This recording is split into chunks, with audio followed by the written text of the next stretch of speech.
এই যে শুটকি নিয়ে নিয়েছি, এখানে বানাবো বেগুন দিয়ে শুটকি ভর্তা। ভালো করে শুটকিগুলো আগে ধুয়ে নিতে হবে।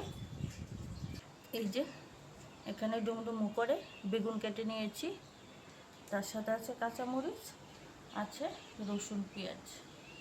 এগুলো ভালোভাবে এই যে মরিচ পেস্ট করে নিয়েছি। এখন রসুন পেঁয়াজগুলো দিয়ে দেব। তার সাথে শুটকিও ধোয়া হয়ে গেছে, এই যে শুটকিগুলো দিয়ে দিলাম।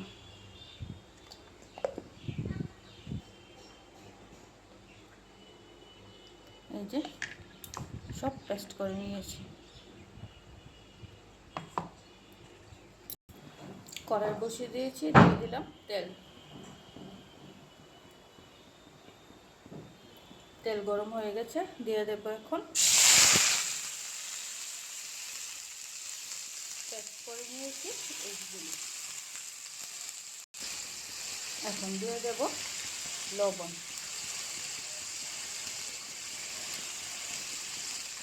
লবণটা যে যেরকম খাও সেই আন্দাজ মতো লবণটা দিতে হবে। দিয়ে দিলাম হলুদ গুঁড়ো, দিয়ে দেবো কাঁচামরিচ বাটা। ঝালটা যে যেরকম খেতে পছন্দ করো সেই মতেই। শুটকি বলে কথা, শুটকি একটু ঝাল না হলে খেতে ভালো লাগে না, তার জন্য আমি মোটামুটি একটু ঝাল দিয়েছি। তোমরা যে যেরকম ঝাল খেতে পছন্দ করো সেই মতেই ঝালটা দেবে। এই দেখো কি সুন্দর আমার মশলা ভাজা হয়ে যাচ্ছে,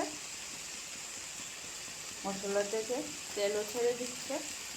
এখন দিয়ে দেব বেগুনগুলো, দিয়ে একটু ভালোভাবে নাড়াচাড়া করে নেব।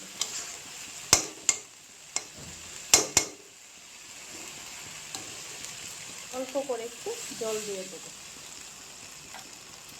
কিছুক্ষণের জন্য একটু ঢাকনা দিয়ে দেব। এই সময় গ্যাসের ফ্লেমটা অবশ্যই লো ফ্লেমে রাখতে হবে। এসে দেখি গাছে তো ধনিয়া পাতা একদম নেই। এখন তার থেকে নিয়ে নেব অল্প কিছু।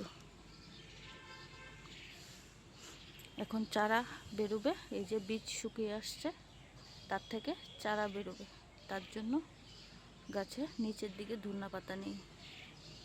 এখন এই অল্প কয়েকটা দিয়ে কাজ সারতে হবে। বেগুন ভর্তা যদিও কম, এই কয়েকটা হলে হয়ে যাবে। এই দেখো আমার লেবুর কলবের চারাটা কি সুন্দর লাগিয়ে দিয়েছি। এই যে বেগুন ভর্তা আমার মোটামুটি হয়ে গেছে। এখন দিয়ে দেবো ধনে পাতাগুলো।